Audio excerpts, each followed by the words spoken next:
Ay mga paps, unboxing tayo ngayon. May binili na naman tayong gadget. Subukan natin. Ewan ko sa inyo kung sino nakaka-encounter ng mabagal na wifi. Sa amin kasi, naka-converge kami pero minsan, mabagal, naglalag. Napanood ko sa mga YouTube na may Wi-Fi 6 tapos ano? Bibilis daw yung internet speed. Ganito ito pinagbilhan ko, meron pa siyang thank you for supporting. Yan. So, nakuha ko tong TP-Link na Wi-Fi 6 router. Nasa 1.7 something sa mga 1.8 na to. So, natin. Ang dami yung safe po. Ang daming bubble wrap. So, nakuha naman natin yung item ng maayos. Guys, so, AX. Nagtanong pa ako dito sa Octagon Wi-Fi 6 router. So, itatry natin. Mas maganda to kaysa mga lumang router natin sa bahay. Lalo yung stock. Ano? Buksan natin ha.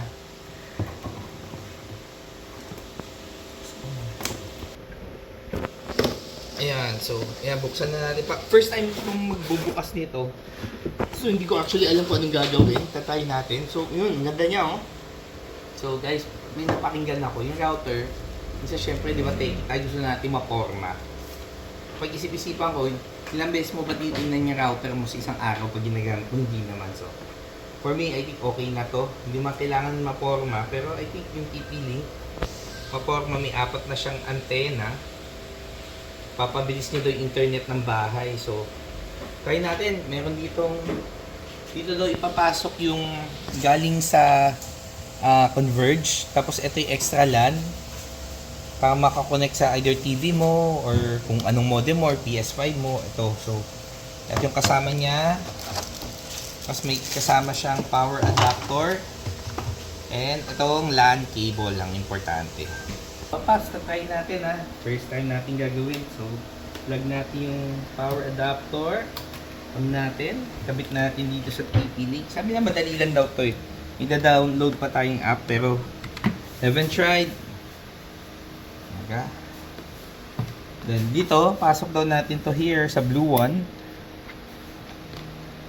Then, papasok natin to. So, reliable na Converge. So, hindi ko alam.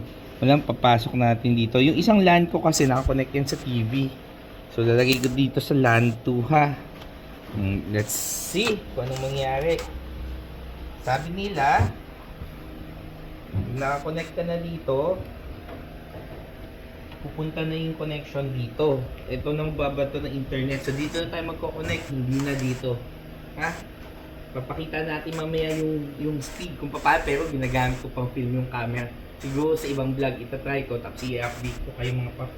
Tignan muna natin, nag-go na siya. Gumagana na mga paps. Sa likod pala, very basic lang siya. Merong isang reset button para hindi mo natanggalin yung plug pag kailangan mong i-reset yung modem. So, ayun, I think it's good to go na. Check natin mamaya paps ha. Update natin. Pero, goodbye to, Paps. Subukan natin. Tama. Paps, wala pa siguro mga 10 minutes. Natapos ko na yung pag-set up. So, very basic lang siya. Gagawin mo, dito merong QR code. Scan mo para ma-download mo yung app. So, once na-download mo yung app, susundan mo na lang everything. Very basic. So, from the lumang stock na meron ka lang isang nako-connect ka ng Wi-Fi, dito, paggagawa ka niya ng dalawa. Dual band siya. So, may isang 2.4 tsaka yung internet 5 ba yun? Na mas mabilis yung 5G. So, nagawa ko na lahat yan in less than 10 minutes mga paps. So, ngayon, ang pinaka-importante sa lahat, ang i-test natin yung speed. So, ngayon paps, dito sa phone ko, nako-connect tayo ngayon sa luma. So, try natin yung speed test ha. Actual to ha. So, ngayon, so press natin go. Ito yung sa luma natin ha. Tingnan natin kung gaano kalaki in-improve niya. So currently, ang Converge dito sa area namin, yan, ewan ko kung same kayo ng speed or connection sa bahay nyo or sa area nyo. Pero ito yung nandito sa amin. So ang download speed niya nasa 60 Mbps. Ewan ko sa inyo kung ganyan din. Basically, Dapat pareho lang yan. A little slower yating upload speed. So yun mga paps, 49 yung upload speed natin. Okay? So ngayon paps, tandaan nyo, 60 and 49, parang 60-50 na natin, round off natin. Ngayon paps, ang gagawin natin, magpapalit ako dito sa bago kong kinotek, gyro kyler. Di ba? So nakakonect na tayo doon. Gagawin natin, ulitin natin yung speed test. Using yung bago na nating router, yung TP-Link. Tingnan natin kung nag-improve ba o hindi mga paps. Ano sa tingin nyo? Yan. Oh! Wow! Di ba? That's so fast! Diba? So, para ma-maximize nyo mga paps yung internet speed nyo sa bahay, I think sobrang sulit to. Ito, mga 1.8 lang binili. Pag bumuli ka sa Octagon, nasa around 2,000 plus lang siya. So, kung titignan mo, paps, from 60 to 619. Dapat yun pala yung sa Makati. Tapos yung Ba't upload ko? natin na speed from 50 naging 541 pa siya nag times 10. 'Di ba? Sulit. So mga paps, para ma-enjoy pag nag-stream kayo HD, 'di ba? Ngayon marami na mga 4K, tapos marami pa kayong mga devices na kailangan i-connect sa bahay.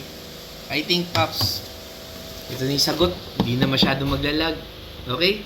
Hindi ako marunong paano maglagay ng yellow. Hindi pa rin ako masyado, ano tawag doon? Tech savvy. Pero Paps, ito highly recommended. Wala pang 15 minutes dito sa bahay. Okay? So see you Paps. If you like the video, subscribe, follow my channel. Meron din YouTube. Gagawa rin ako ng TikTok. Popost ko rin to sa IG. Pwede nyo ako i-PM. Hindi ko yata malalagay yung link dyan sa baba. Bye mga Paps!